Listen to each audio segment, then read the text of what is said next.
ubumwe bw'abera ministries, amavuta akandagira amateka, ubuzima bugahinduka. Mwiyerekwa ry'umushumba Rivera Ntambabazi Jean Baptista ubwo yasengaga Imana yamuhishuriye abantu benshi batsikamiye n'amateka mabi, imuha amavuta ngo gendo uyasuke kuri bariya ubuzima buhinduke. Amavuta akandagira amateka, ubuzima bugahinduka. Amavuta akandagira amateka, utera umuhati mu rubibi, amateka nayo agashyiraho imbago. Gubyara umwana wamubyarira mu mateka ukamita mbarimo mbaye. Mfite amateka yo kubumba amategura, mbumbira umudugudu tutuye. Amateka urayazira kandi nta kintu utakoze.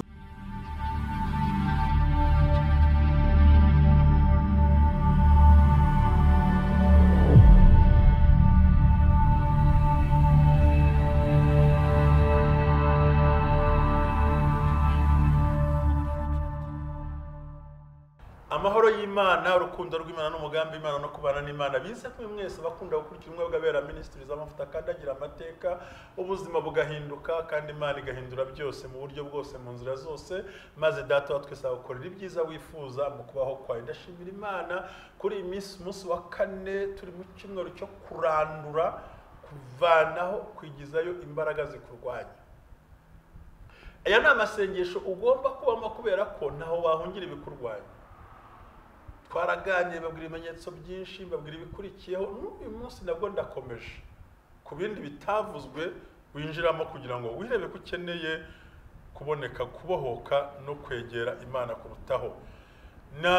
Turareba ibyo twagiye tuganira bitandukanye mu bimenyetso, cyane ko ejo kuwa gatatu habayeho gusenga waca tuganira ijambo rikomeye ngo andi mahirwe, ariko twibaza ngo amahirwe ugiye kuyabyaza umusaruro uri hehe?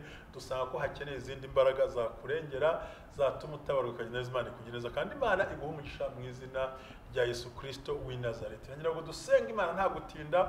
Uyu munsi ni kuwa kane kandi twiza ko dushobora kubana nawe, kandi mukomeze muhamagare, mukomeze mukore comment, mukomeze mukore like, mukomeze mutuganirize, muhamagare, kandi by'ukuri dushaka gusengana nawe karande zikaranduka mu izina rya Yesu. Iyo utayiranduye kurandarandaho, iyo utayivumyira kuvuma, iyo utayirukanyira kwirukankana, iyo uyihetse kubyariraho, ariko iyo yamaganye amahoro araboneka mu izina ry'imbaraga rya Yesu Kristo. Birasaba rero ugomba kumenya gutinyuka ugahaguruka ugasenga icyo byagusaba cyose kugira ngo ugire ubuzima, ko twabonyeho karande kako Satani buri gihe anihanyura kagabyeho karande ica mu maraso, nk'uko rundi kuboko kabica mu maraso ya Kristo. N'ibindi bintu ugomba gusabwa gukora, cyane cyane kwegera Imana no kubana n'Imana no kwibohora no kwikuraho ibyo bintu byose byatuma utegera Imana nk'uko bikwiriye.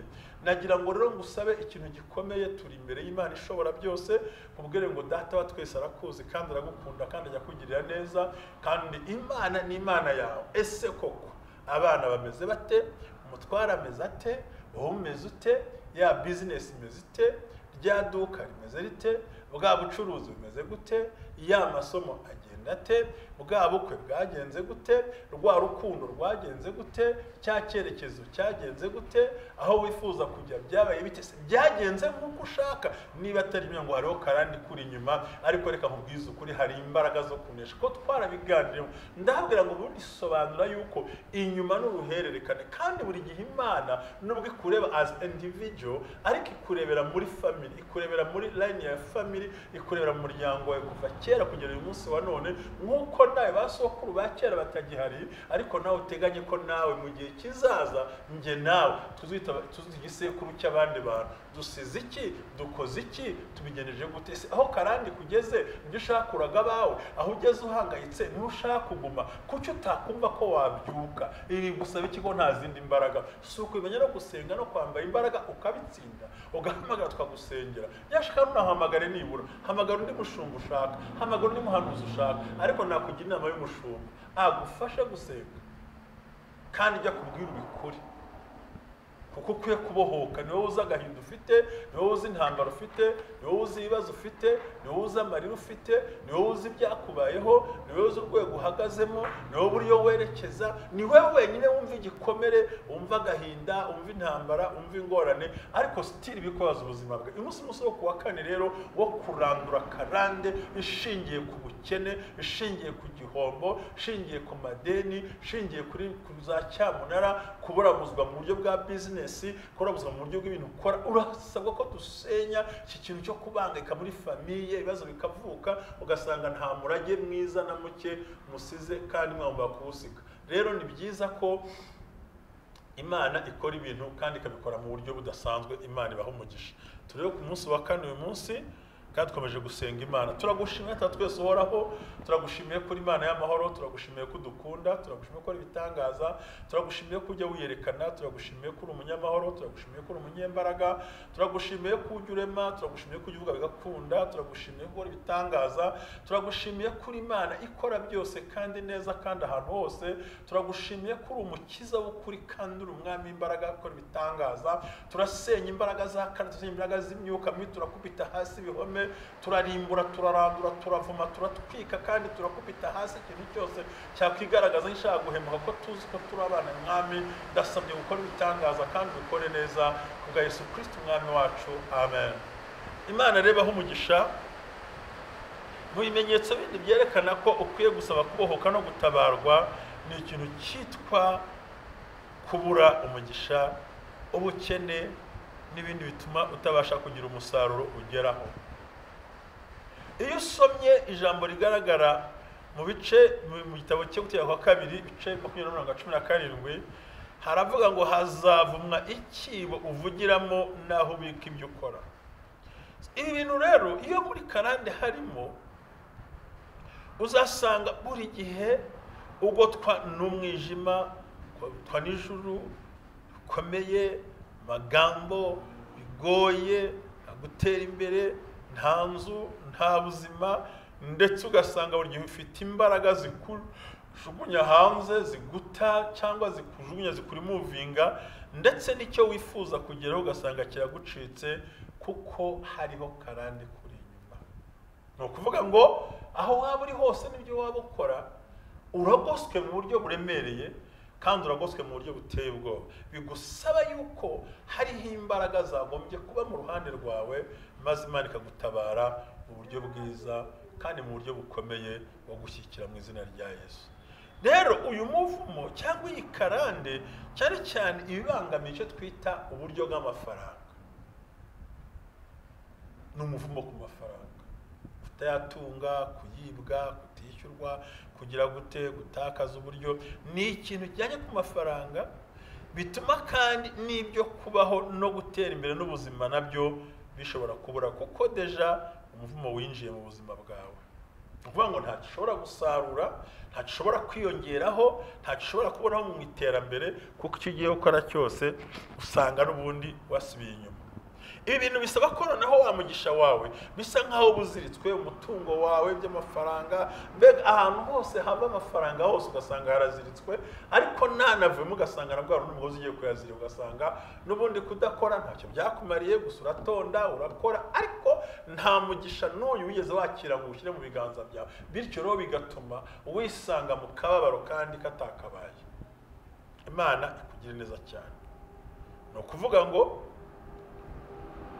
kuko tuba tubiganira ahangaha kandi ugasanga umuvumo ukwambuye ubushobozi ku butunzi ukwambuye ubushobozi ku bantu uguteye gusanga buri gihe ntacyo ubona ntacyo utanga ahubwo kwisanga uri uwo guhabwa nyamara wagatanze kandi wakajya mu bukora n'umusaruro ugasanga ni ibintu bihoraho bikubyiga amadeni adashira kutabona uko wishyura ibintu bikiyegeranya abajura bakiyegeranya naho ugasanga buri gihe kugira ngo ubashe naho ngo n'indwara ziri zicunga ubonye amafaranga indwara ikaza ihwanya na ya mafaranga cyangwa iruta ya mafaranga kugira ngo uhore buri gihe icyo twakwita lack of financial ugasanga ntabwo ari bugukundire kuko hari ikintu kitagenze neza ibi bintu uzasanga buri gisa nk'ujugunywa hanze wibwa ibintu bitakara hanze ibintu bitakara ujugunye buri kintu ugiye gukora icyo wifuza kugeraho kikanga icyo wifuza kucyakira bikanga ukisanga buri gihe nicyo kintu urimo ikindi ni amadeni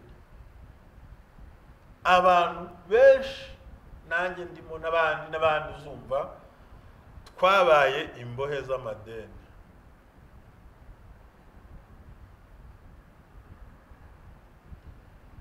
the same people are slaves to their creditors. Scripture. Twabaye imbohe, tinya birakomeye, ntibivaho amarira, muri bujya muri ibi, ugasanga twabaye imbohe z'amade. Ibi bintu rero uzasanga ijambo ry'Imana ribivuga. Nukubaho uri ingaruzwa muheto, uri imbohe, aho kuba imbohe y'Imana ariko y'amadeni, bya bihombo, kwishyura inzu, kukunanira, gukora ibintu bikanga, biteye ubwoba, inzara, ubukene, inyota, kwambara ubusa, biteye ubwoba, gahinda, ndetse ugasanga uraboshwe, uriho umuzigo w'ubucakara, uriho umuzigo wo kwangwa, abantu bakakugira iruhande ntiryarya, kugera igihe bishobora gusenya mu buzima bwawe. Aha naho nicyo kwitonderwa, kandi Imana ikabana nawe. Wabisoma mu Gutegeka kwa 2:28-48. Rero imiryango myinshi iri munsi y'ibyo bintu uzayisanga bafite ikintu cyitwa ubukene, nyamara barakora ndetse baranashoboye, ariko bikanagura kugira bashe kubahiriza amasezerano y'Imana. Kuko ijambo ry'Imana tubwira ngo mu Bakorinto ba mbere 9:8 hatubwira ngo kandi Imana yo ibasha gutanga wa mugishwa baho mwisha, ugasanga twe ntawe dufite uzakuhasoma. So rero ubukene bw'indengakamere no kutagira ikintu ukenera no kwifuza ibintu ntubibone, ibyo si byo bushake bw'Imana. Imana ishaka ko tugira umugisha. Imana yifuza ko tugira umugisha. Bivuze ngo iyo usomye mu Itangiriro 1:28 ngo umugabo n'umugore niko yabaremye, irangije baha umugisha, irababwira ngo nimugende mwororoke mugwire. Urumva imaze kurema itanga umugisha, ariko Satani we araza anyaga wa mugisha. Nuvuga ngo aca muri ya karande akadutwara wa mugisha, kandi twombye kuwungukiramo abantu bakawutakaza. Kugira ibikwiriye n'ibisaga niwo mugambi w'Imana mu buzima bwacu. Kugira gutunga, kugira uburyo ni umugambi w'Imana, ariko umugambi wa Satani, umugambi wa karande no kuyota ikintu tugeraho, ariko muhumure Imana iri mu ruhande rwacu.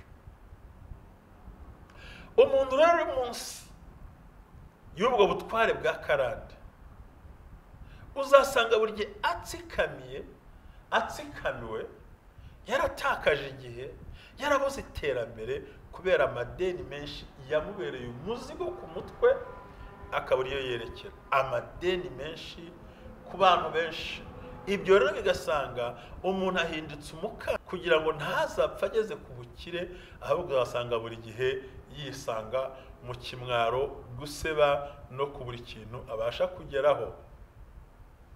So rero umugisha nutuma nta soni, nta kimwaro, kugira ibisaga, gutera imbere mu buzima, kugira ubuzima bwiza, kuyoborwa amategeko y'Imana, ndetse no kuba ba mbere mu kujya mu bwami bw'Imana, no kugira ngo tubashe gukiranuka. Ibyo bikadushyikiriza mu kwegera amahame mazima no kwegera uburyo buzima bukwiriye mu mibereho yacu. Data twese tugire neza cyane. Imana ibaho umugisha muri hangana kubera gripe, ariko data arabizi hari icyo yakora kandi bigakunda, hari icyo yakora kandi bikemera. No kuvuga ngo iyo dusomye aya magambo nicyo dukenewe, nuko tugira bwa bukire kandi ufitemo no gukiranuka, no gusenga, no kwizera, no guhagarara twemye, kuko ari Imana yaturemeye muri iyo nzira yo dushobo gutera imbere. So rero Imana ibaho umugisha cyane cyane, na misoko turi imbohe, turi iki, uwo muzigo ugomba kuwutura mu izina rya Yesu Kristo Nazareti. Ikindi ukwiye kumenya cyerekana ko utsikamiye mu buryo buri hejuru n'amateka ariyo karande, ni ikintu cyo kutagira ambition, kutagira viziyo na direction, na direction cyangwa direction. No ambition, no vision, no direction. No vuga ngo nta ambition ufite, nta cyerekezo, nta yerekwa, uraho wicaye gusa ni ukubona urya ukaryama bikarangira warya ati nibyo utarya uti nibyo aba ngo Yesu abirimo ngo Yesu abyibereyemo abantu usanga buri gihe ikintu badafite yerekwa nko butambwira uti se umwaka utahura planning iki umwaka utaha uzakora iki ese muri iyi gahunda ufite umwanzuro ki ese ku kibazo uzakora iki ese aha ngaho uzabigenza gute ese uzakigenza gute Imana niyo ibizi ukabona kuzungurije umutwe ngo data arabizi ukaza ko data ntateka data ntarya Imana ntigura imyenda ntirongora nta bagabo ikeneye nta bagore ikeneye ntikodesha amazu ntivoma ntiteka ntiyambara ntitonda ku kazi ntigura imodoka ni gute ushobora kumbwira ko itazi ibyo urimo yabikuberamo icyo udashoboye izo ni imbaraga zo kunanirwa wibitsemo izo ni imbaraga zo gucogora wibitsemo ariko by'ukuri ko utagira ambition ko umuntu udafite ibyiringiro ngo bibwire umuntu ukore bico kuri nani harabivuga mu 29 umuntu azaba impumyi akabakabe agende ku manywa tagira iyanjye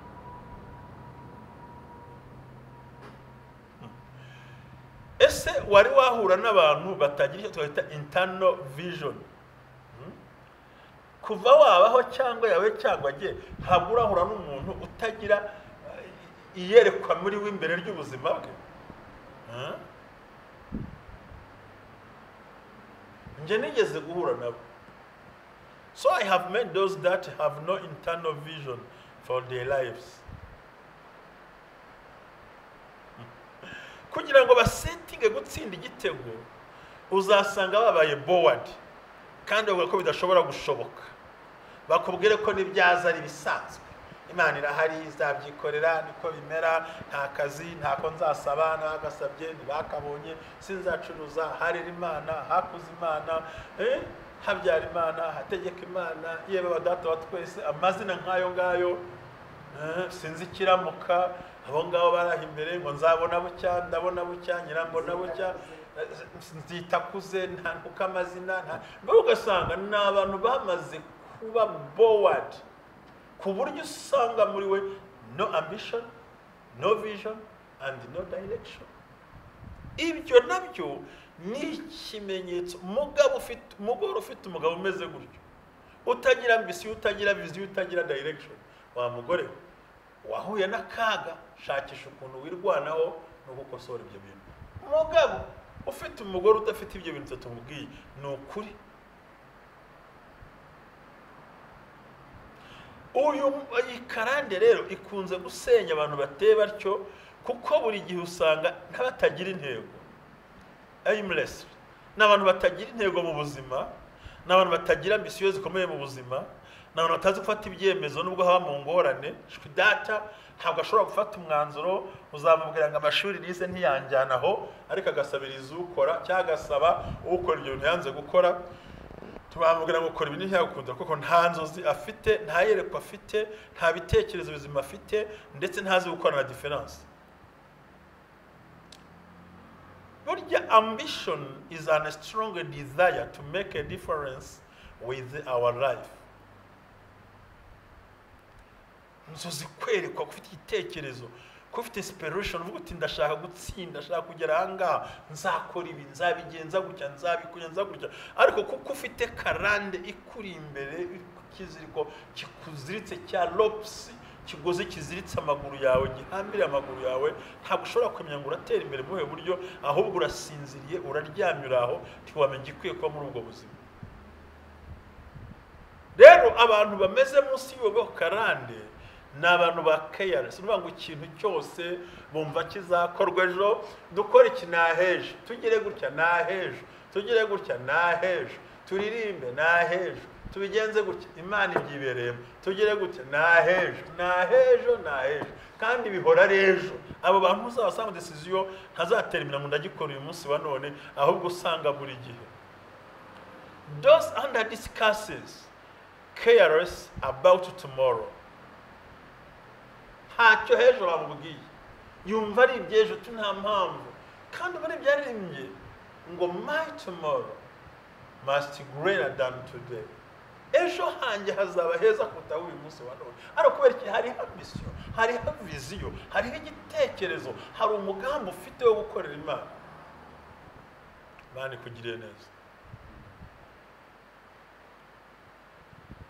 Rero iyo nta byiringiro biba muri wowe, biteye ubwoba, uri mu buzima bw'uburibwe, uzasaza uribwa, uzakora uribwa, uzaca imanza ngo barakwanze, uzaca imanza ngo barakuretse, uzaca imanza ngo bene wacu ntibansuhuza. Nonyine nubize ko twebwe abakene mu nzira dusuzugurwa. Ubundi se hari umukene ugira ijambo? We ntabwo ubizi. Ntabwo uzi ko yavuze ngo abakene barahinyurwa, ariko abakire bavuga ntacyo bikanga. Rero ugomba kugira impamvu yo kureba imbere, ugatekereza hejo. Nta mpamvu ngo hejo ngo nibisanzwe, ngo ejo n'Imana izabyikorera, ngo Imana niyibizi. No, ibo n'umwijima uteye ubwoba kutagira ibyiringiro. Uwo ni umugozi ukuziritse, uri mu myigenda, uri umupfu wibereye aho ngaho, nta cyerekezo ugira, nta gahunda ufite, ndetse ntuzigera wuzuza ibitekerezo byawe. Uzaba umunyamwaka mu byo ukora byose, tuzigera ubarake mu byo ukora, ahubwo uzahora buri gihe usanga uri umutindi wo kubabarirwa, haba mu mwuka, mu mbaraga z'ubuzima gukora. Kubera iki? Wibitsemo icyo kintu cyo kudatekereza hazaza, nta yerekwa, nta buzima, nta gitekerezo, nta kintu wakora. Utikora iki? Abandi bakigiyemo, jya muri ibi. Ugasanga buri gihe wifitemo kwica intege. Kandi umuntu wese wica intege, kumuca intege biroroha.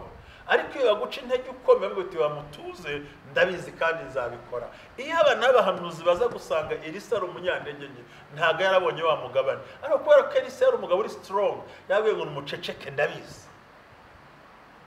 Ati shobuja ugiye gukurwaho, watanze inka zawe, utanga ibitambo, ugira gute? Shobuja aragiye, ati muceceke, ndabizi.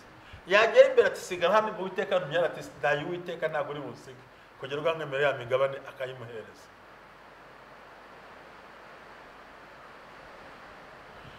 Ikindi ugomba kureba muri ibyo bimenyetso bikomeye, ndagira ngo uze gusenga ubyumve kandi witegereze,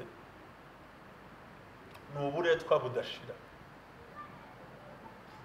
Uburetwa mu buzima, cyo twita kuba umuretwa kabisa, kuba ingaruzwa muheto. Tukambyite gutyo. So ko ingaruzwa muheto n'umucakara biratandukanye. Aha ni ukuba umucakara.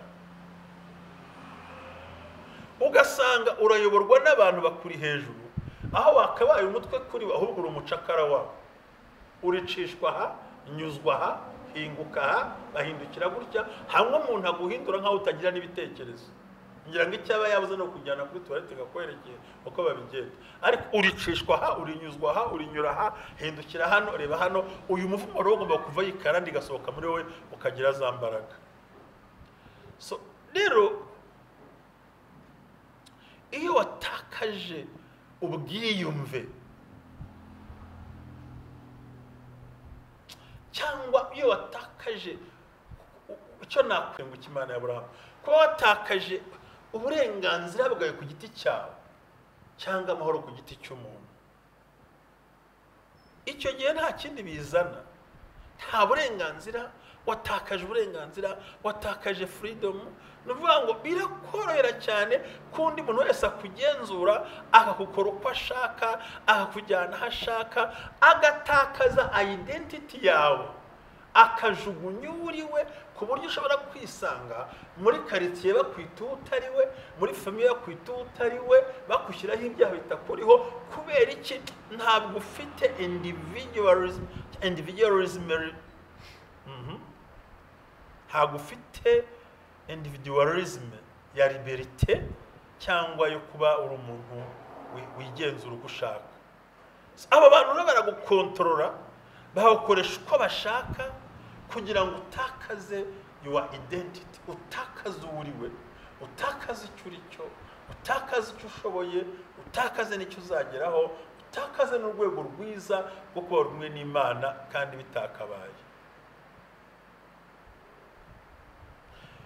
Kandi ugasanga bagutakarije icyizere personally, ugatanga utakaje liberté personnelle, tabasha gufatira imyanzuro, tabasha icyemezo cyawe wenyine, utabasha kuwagira aho ujya ubishaka cyangwa ugira aho werekeza, aho ugomba gusaba uruhushya undi muntu kandi adashaka ntaruguhereze, utabasha kwiteganyiriza, utabasha gushaka ko wakwirinda, utabasha no hamwe no gusenga bikunanira, utakaza ibyiringiro, kwihinduka umugezi wakamye, ndetse no gusanga usa nkaho abantu bakoreye ibigirwamana, kuko there is no way to escape it.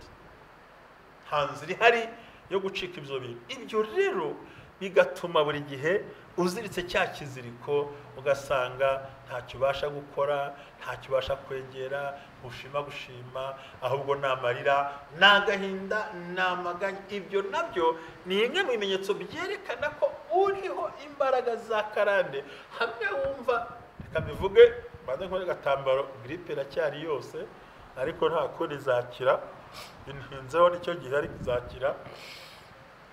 Hahandi utagira uburenganzira ku byo ukora, utagira uburenganzira ku byo uvuga, utagira uburenganzira aho uhagaze, utagira uburenganzira aho wicaye, utagira uburenganzira ku bo muhagararanye, utagira uburenganzira ku cyo ugambirira gukora, utagira uburenganzira ku ijambo ryose wahagararaho. Buri gihe wisange uri ingaruzwa muheto y'ubwo buzima, kuko nta n'umwe uri buguha umwanya wo kugira ngo wisobanure ku kiri muca muri ubwo buryo. Ni byiza rero ko wamenye Imana, umenye ngo iki nacyo nakibonye, sinshaka ko bizaza ku bana banjye, reka mbihindure, kuko twabonye ko bisaba generation ya 4 cyangwa ya 3 kugira ngo ibashe gucika kuri ibyo bintu. Ariko iyo umaze kwihana ukabimenya ukabisenya, Imana iragufasha kandi bikagenda neza. Ndumva wize ibintu bikomeye, kandi wamaze gusura umuryango wawe, wamaze gusura ubuzima bwawe, wamaze gusura ibintu urimo ukora, wamaze gusura aho wagiye unyura. Muri make mu mutima wawe wahasuye. Ndimo ndigisha nibwira ko wageze kwa nyokuru, kwa nyoko wanyu, kwa so wanyu, kwa so wanyu, byara so wanyu, ukagera mu bisekuru, ukabona n'ubwo utanahari, rebera ku babo gufi. Nibwire ko uyu munsi ndimo sobanura mu cekinga umuryango, kandi wawe ucekize, wabonye yuko harimo ikibazo. Ntabwo ibintu mvuze bishobora kuza mu muryango wawe hatarimo karande. Niba hariho uwageze gukomoka kuri ibyo bintu, byanga byakunda bizakurikira family tree cyangwa se uburyo umuryango ukurikirana. Nizere ko wamaze kugenzura, nizere ko wamaze kubibona, nizere ko umaze kwitegereza, nizere kandi ko witeguye kurwana no kwataka no guhangana ibyataka famiye yawe. Kandi by now you are sure the Holy Spirit has showed you some possibilities. Nuvuga ngo muri wowe umwuka wera, ijambo ry'Imana ryamaze kukwereka, umwuka wera yaguhishuriye mu bintu bituma no kumenya responsibility yawe, no kumenya icyo wakora mu gihe nk'iki kugira ngo imbaraga za karande zikuveho. Ngusaba ngo komeza ukore comment, wiyandikisha. Nk'uko nakomeje nkubwira ngo sura umuryango wawe. Kusura mvuga si ufata tike y'imodoka cyangwa y'indege cyangwa igare cyangwa moto cyangwa gutumaho, ahubwo ni ugusura umuryango wawe mu buryo bwa karande. Ukamanuka ukamenya neza igisekuru cyawe, ukamenya neza ndetse rimwe na rimwe no gutamenya ibisekuru by'amazina, ariko rebera mu bakuzengurutse hafi ngo ibindi ho birasa n'ibiri ku muvandimwe wanjye, ese ibindi ho birasa no kubyo mbona, ese ibyo mbona ku mugabo wanjye bisa n'ibyo kwa base wawe, ese ko mbona abafite iyi ngesi nizi, ese niko bimeze. Ariko se wa mugani ko umuntu yageze kuri aya mafaranga yongera agasubira hasi, wabasuye umuryango wamaze kuwinjiramo. Iyo dusobanura karande, ngira ngo uranyumva neza, nuko nirinze, ntabwo nabonye umwanya waje nkubwire. Uyu munsi njya numva ngo ni musengera Isiraheli, ngiye singira ikintu mvugaho cyane, ariko mukibagiza ko n'ubundi n'Abapalestina nabo ari abana ba Aburahamu. Ese mugiye gusenga murobanura? Nge nahitamo kubwira abantu ngo ni musengere abana b'Aburahamu we kumarana, cyane ko abana b'Aburahamu n'ubundi ni naho intambara izakomoka. kuko mujye muzirikana ko nubwo ari abasilamu abandi bakaba bemera Kristo abandi bakaba ari abayuda ni amadini abiri n'ubundi akomoka ku mubyeyi umwe kuko Aburahamu atafashe igihe aho kugira ngo Imana na Isaka Imana yamuhaye yishakira undi muntu ku ruhande. Hagayi rero abyara abahungu abyara Ishumayeli, Imana bakazaba ishyanga rikomeza turi imbere ya bene se agahinduka umurashi, arangije nuko bimeze aragenda aratura imbere yabo agira imiryango 12 ariko bakomoka hehe kuri wa mugabo wari wararungurutse ubwambure bwande bwa se witwa Nowa aramumenye. Uwo mugabo witwa Hamu mubyibuka. Rero iyo ugiye kureba ibyo bintu n'uruhererekane hamwe bagomba kurwana abavandimwe barapfa isambu barapfa amadini barapfa ubutaka barapfa imibereho ariko ugasanga ni cya gisekuru kandi iyo bambwira ngo karande ntimuyemera hari uwambwiye ngo amaraso ya Yesu arahagije. None se ko Yesu yabavutsemo ko amahoro batayabonye mwagiye mumenya gusobanukirwa ikintu nakabazo nkubajije ko Yesu avuka mu gisekuru cyabo kuki uyu munsi atabashije kubarinda ibyo bintu ahubwo bakaba bamarana bakanapfa. Beje bundi abantu bapfa ari mu bwigenge impinja ziri gupfa abana bari gupfa ariko bikomoka hehe nuko ari amahanga abiri yabiturutse mu nda y'umuntu. Kandi ikindi niba Hamas yivanzemo ntago ari Hamas ariyo Palestina yose mvuga ngo hari intambara ya Palestina. Ntekereza ko nashatse kuganiriza niba ngombwa ko nzavuga ukuri kw'intambara muri Palestina nitonze kuri YouTube yanjye nzabivuga ubyumve unabisobanukirwe. Rishingiye ku nkomoko y'icyaha cy'abasekuruza cyakuri. Imana yari yabwiye Aburahamu ngo va mu gihugu cya so na nyoko ugende ujye mu gihugu nzakwereka. Imubwira ko izamuha umugisha, imubwira ko izamuha urubyaro. Abonye atarubonye arongoro Hagayi amutegetswe n'umugore kandi Hagayi ivuka kwa Farawo kandi kwa Farawo bavuga kwa Bakushi na ba Nimurodi bavuga kwa Hamu muri bya bisekuru byavumwe kandi yaraje kuzungura Kanani. Rero urumva iyo tugenzura urebe ibyo kumbwira ngo wavutse ubwa kabiri nakubajije ngo ko Yesu Kristo avuka kwande kavuka kwa Aburahamu yarangiza akavuka no ko ishyisi cya Dawidi ko atabasha kubarinda ya mivumo ya se yasizemo. Icya kabiri ko byita isezerano rya kera. Uyu munsi ko turi muri baramana nabe apfuye ikibaramana nabigenze bite kuki bari kumarana muri ubwo buryo. Icyo ni ikintu ukwiye kumenya ugahagararaho ukanacyumva. Rero sura umuryango wawe sura abantu mu mwuka gerayo wiba injiji mu bitekerezo wishupwa n'abantu bamuzwe ubundi nta musazi wemera ko yasaze ahora yumva ari muzima. Nta murwayi wemera uburwayi cyane urwaye umutikoze isoni karande zaramumaze ntagira urugo ntagira umuryango nta mafaranga nta buzima nta terambere ari mu ntambara arasebanya aravuga amagambo ararwana mu itorero byaranze uramureba mbayeho nabi indwara zamumugaje uborogiraga kubwira iki muri ko nawe ubwe yarangiye. Azavuga ngo ibyo bintu ni ibintu bitabaho nyamara biriho mukobwa bamuteye inda kandi uri pasiteri kandi impamvu bamuteye inda si uko byadukije ahubwo mu gisekuru cy'iwanyu babyara ibinyendaro. Urakijijwe ariko nubwo bimeze byibaze niyo mvuga ngo bituruka bazi ibintu byavuye mu isezerano. Ngewe ndimo ndategura ikiganiro kandi nzakibabwira vuba byihuse kuri karande kuko turi mu gihe Palestine rwana na Israel. Tuzanabikubwira nagusobanurire nkuhe n'amavu n'amavuko n'intambara mbikubwire mu rwego ruri hejuru none unabyumvita imbaraga za karande mu ntambara iri hagati ya Israel na Palestine. None ko twemeranywa ko yenda ari mu gihe tuvuge ngo yenda ngo ni mu gihe cya kera da niko mujya muririmba ngo muri twara batuwe. None si uyu munsi ko turi mu 2000 mwemera ko iriya ntambara yatangiye gutegurwa mu 2000 mbere y'ivuka rya Yesu ariko n'uyu munsi mu 2006 intambara iracyarimo kubera iki? Kristo tubohora ku cyaha ariko nta gukura mwiranga muntu yaso nta gukura mwiranga muntu yamama wagiye gusambana cyangwa waroze cyangwa waterekereye. Ntabwo nabwiye ko buri gihe umuvumo ukurikira amaraso y'umuntu ukurikira generation kuri generation.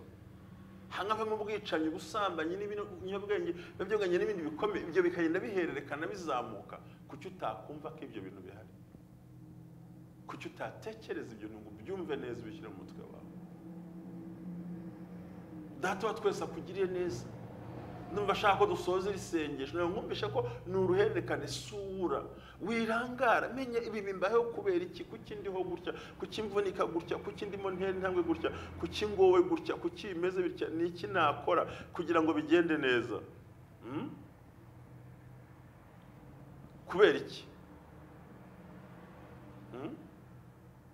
ndashaka gusubiza wirogwa n'abantu bamaze kuba ibiroge kera ngibyo bavuga hanga ibitambo ngo amaturo ngo ibiki ibyo bintu bihorere buryo uwakomeretse yumva yakomeretsa n'abandi uwo byarangiye agapfa yumva n'abandi bapfa nkawe kuko nta mpuhwe nambagufitiye nta bitekerezo nambagufitiye bizima ahubwo ikimurimo muri we nuko nawe urangira nta kintu ugezeho menya ngo bipfira he kuki nkora sintera imbere kuki mbaho sinzamuke kuki nkora ikintu cyose kikananirana why not ibi bintu bishobora kuba bimbaho umwanya ku wundi ku mwanya kuki ibintu bimbaho aho ni wagombye kugira bwa bwenge ugatekereza muri wowe ukavuga ngo noneho ibi biri kumbaho ndabistopinze byose ndabihagaritse menye neza ugatangira ukabisenya mu izina rya Yesu ngira ngo umunsi wo kuwa gatanu niho tuzakora isengesho yo gusenya karande ku buryo bukomeye cyangwa se kuwa gatandatu dusoza ariko ufite imbaraga zo kubisenya kubikuraho kubirandura no kubirangiza uciye mu nzira eshatu ijambo rikurwaho n'irindi igitambo gikurwaho n'ikindi imvugo ikurwaho n'iyindi amahano akurwaho nuko hari ikindi kintu ukoze ibyo ni principe utabasha gusiga wabyumva wabyanga wabyemera wabiririmba wabirwanya wabishyiraha ntabwo ibyo bintu bizagushobokera ni byiza impamvu nkubwira uyu munsi wa none wananiwe gukora icyo kintu bakubwira ngo utambike igitambo gikuraho ibyo bintu ariko ejo bundi barakwibye buri munsi uhora wibwa kubera iki bya bitambo batuye bya bindi bakoze bajya kubandwa baterekera ya mafaranga bishyuye bajya mu busambanyi ya mafaranga bishyuye bajya mu bugambanyi iyo batakibikora satani buri gihe aza gutwara bya bintu bari bafite kugira ngo abagushe muri wa mutego nyina wa karande n'imivumo n'icyaha nyina w'ibyago n'amakuba na se wabyo nibyo ngibyo iyo rero abantu bakubwira ati hindukira umenye ukuri cyane ko ubumwe bw'abera ministries twebwe Imana yatanze yerekwa kumenya ngo hari imbaraga mbi zikurwanya ibi bintu ntabwo ushobora kubinyumvisha ngo kandi nkakwereka imirongo y'ibiri wowe prova gusa unyereke imirongo muri Bibiliya naha ibi bivuze gutya oya ese ibya kera bishira nibihe nshuti yanjye ko ari ibyaho kajya mu ijuru ariko narakubwiye ariko waruzi n'ikindi gikomeye uzi ko umuntu apfa ariko izina ridapfa umuntu arapfa izina ntiripfa kandi karande n'imivumo bihambira ku izina uri mwene nde uti ndi mwene runaka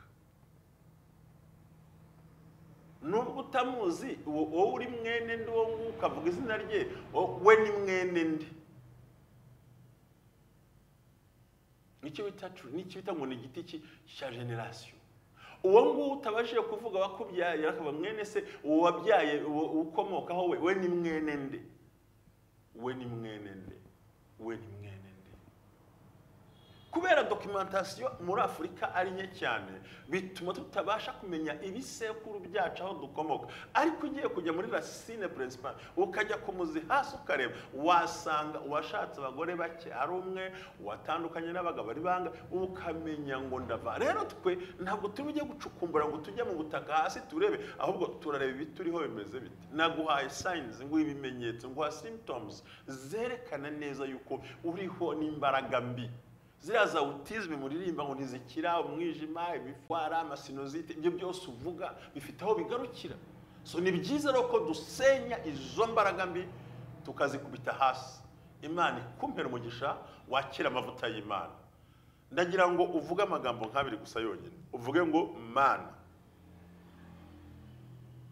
ndasenya imbaraga mbi zinyirukaho zose mu izina rya Yesu dore ntanze igitambo gihagarika ibyo batanze byose ntamenye cyane ko numara kuvugira ngo mpanze igitambo uvuga uti kandi mvuguruje amagambo yamvuzweho nitandukanije n'ibyo iwacu bakoze byose data ndakwihaye akanwa kanjye kakuvugire ibyanjye bigukore Mana ubwira uti Mana nguhaye ibihe byanjye byose mu murimo wawe undinde imbaraga za karande ntizizangeho ntizizankurikire mu maraso Yesu Kristo umwana w'intama w'Imana hanyuma utanga igitambo Yesu akugiriye neza igitambo ntikigira umubare hano uzakubwira ngo numubare uzaceceke igitambo gitangwa na nyiracyo wakitekerejeho azi n'imbaraga agiye kurwana nazo n'ibimuremereye ku mutima Kristo aguha umugisha ushaka umushumba ukwegereye agufashe gusenga Imana wature ibyaha by'ubwoko bwa Daniel niko yabigenjeje yamanya kubazanya ugafata umwanya yatura ibyaha by'umuryango we n'iby'ababyeyi be abyishyiraho biratungana Imana iguha umugisha data gusura n'ubumwe bw'abera ministries ukomeze ubane natwe kuri uyu munsi wa kane nakagaruka bye shalom shalom ubumwe bw'abera ministries amavuta akandagira amateka ubuzima bugahinduka mwiyerekwa ry'umushumba Rivera Ntambabazi Jean Baptiste ubwo yasengaga Imana yamuhishuriye abantu benshi batsikamiye n'amateka mabi imuha amavuta ngo genda uyasuke kuri bariya ubuzima buhinduke amavuta akandagira amateka ubuzima bugahinduka amavuta akandagira amateka utera umuhati mu rubibi amateka nayo agashyiraho imbago ngubyara umwana wamubyarira mu mateka ukamita mbarimo mbaye mfite amateka yo kubumba amategura mbumbira umudugudu tutuyemo amateka urayazira kandi nta kintu utakoze